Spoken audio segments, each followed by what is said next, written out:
wisest person I ever met in my life, a third grade dropout.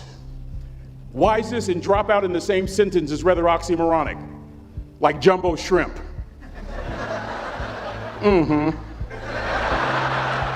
Like fun run, ain't nothing fun about it. Like Microsoft Works, y'all don't hear me. I used to say like country music, but I've lived in Texas so long, I love country music now. I hunt, I fish, I have cowboy boots and cowboy, y'all, I'm a black neck redneck. Do you hear what I'm saying to you? No longer oxymoronic for me to say country music. And it's not oxymoronic for me to say third grade and dropout. That third grade dropout, the wisest person I ever met in my life, who taught me to combine knowledge and wisdom to make an impact, was my father. A simple cook. Wisest man I ever met in my life. Just a simple cook. Left school in the third grade to help out on the family farm, but just because he left school doesn't mean his education stopped. Mark Twain once said, "I've never allowed my schooling to get in the way of my education." My father taught himself how to read, taught himself how to write, decided in the midst of Jim Crowism, as America was breathing the last gasp of the Civil War, my father decided he was going to stand and be a man. Not a black man, not a brown man, not a white man, but a man. He literally challenged himself to be the best that he could all the days of his life. I have 4 degrees. My brother is a judge. We're not the smartest ones in our family. It's a third grade dropout daddy. A third grade dropout daddy who was quoting Michelangelo, saying to us, "Boys, I won't have a problem if you aim high and miss, but I'm gonna have a real issue if you aim low and hit." A country mother quoting Henry Ford, saying, "If you think you can or if you think you can't, you're right." I learned that from a third grade drop. Simple lessons. Lessons like these. Son, you'd rather be an hour early than a minute late. We never knew what time it was at my house because the clocks were always ahead. My mother said for nearly 30 years, my father left the house at 3:45 in the morning. One day she asked him, "Why, Daddy?" He said, "Maybe one of my boys will catch me in the act of excellence. I want to share 2 things with you." Aristotle said, "You are what you repeatedly do." Therefore, excellence ought to be a habit, not an act. Don't ever forget that. I know you're tough, but always remember to be kind. Always. Don't ever forget that. Never embarrass mama. Yeah. If mama ain't happy, ain't nobody happy. If daddy ain't happy, don't nobody care. But you know, I'm trying to tell you. Next lesson. Lesson from a cook over there in the galley. Son, make sure your servant's towel is bigger than your ego. Ego is the anesthesia that deadens the pain of stupidity. Y'all might have a relative in mind you want to send that to. Let me say it again. Ego is the anesthesia that deadens the pain of stupidity. Pride is the burden of a foolish person. John Wooden coached basketball at UCLA for a living, but his calling was to impact people. And with all those national championships, guess what he was found doing in the middle of the week? Going into the cupboard, grabbing a broom, and sweeping his own gym floor. You want to make an impact? Find your broom. Every day of your life, you find your broom. You grow your influence that way. That way you're attracting people so that you can impact them. Final lesson. Son, if you're gonna do a job, do it right.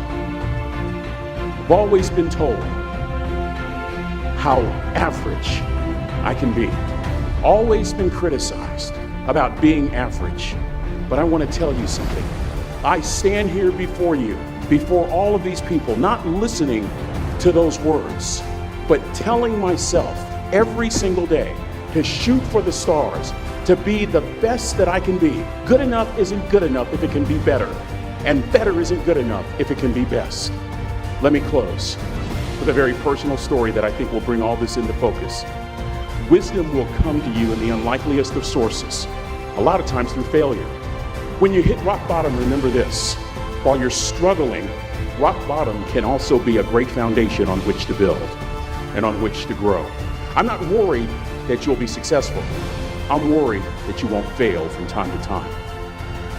The person that gets up off the canvas and keeps growing, that's the person that will continue to grow their influence. Back in the 70s, to help me make this point, Let me introduce you to someone. I met the finest woman I'd ever met in my life. Back in my day, we'd have called her a brick house. This woman was the finest woman I'd ever seen in my life. There's just one little problem. Back then, ladies didn't like big old linemen. The Blind Side hadn't come out yet. They like quarterbacks and running backs. We're at this dance, and I find out her name is Trina Williams from Lompoc, California. And we're all dancing, and we're just excited. And I decide in the middle of dancing with her that I would ask her for her phone number. Trina was the first one. Trina was the only woman in college who gave me her real telephone number. The next day, we walked to Baskin & Robbins ice cream parlor. My friends couldn't believe it. This has been 40 years ago, and my friends still can't believe it. We go on a second date, and a third date, and a fourth date. We drive from Chico to Vallejo so that she could meet my parents. My father meets her. My daddy, my hero, he meets her, pulls me to the side and says, "Is she psycho?" But anyway, we go together for a year, 2 years, 3 years, 4 years. By now, Trina's a senior in college. I'm still a freshman, but I'm working some things out. I'm so glad I graduated in 4 terms. Nixon, Ford, Carter, Reagan. So now it's time to propose. So I talk to her girlfriends, and it's California, it's in the 70s, so it has to be outside. You have to have a candle, and you have to have, some chocolate. Listen, I'm from the hood. I had a bottle of Boone's Farm wine. That's what I had. She said yes. That was the key. I married the most beautiful woman I'd ever seen in my life. Y'all ever been to a wedding, and even before the wedding starts, you hear this? How in the world? And it was coming from my side of the family.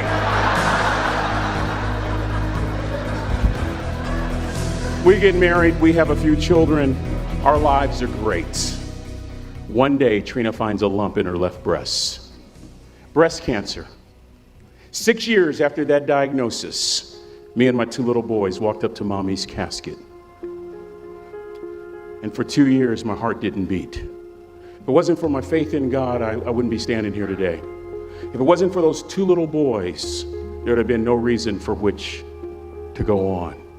I was completely lost. That was rock bottom. You know what sustained me? The wisdom of a 3rd grade dropout. The wisdom of a simple cook. We're at the casket. I'd never seen my dad cry. But this time I saw my dad cry. That was his daughter. Trina was his daughter, not his daughter-in-law. And I'm right behind my father, about to see her for the last time on this earth. And my father shared 3 words with me that changed my life right there at the casket. It would be the last lesson he would ever teach me. He said, "Son, just stand. You keep standing.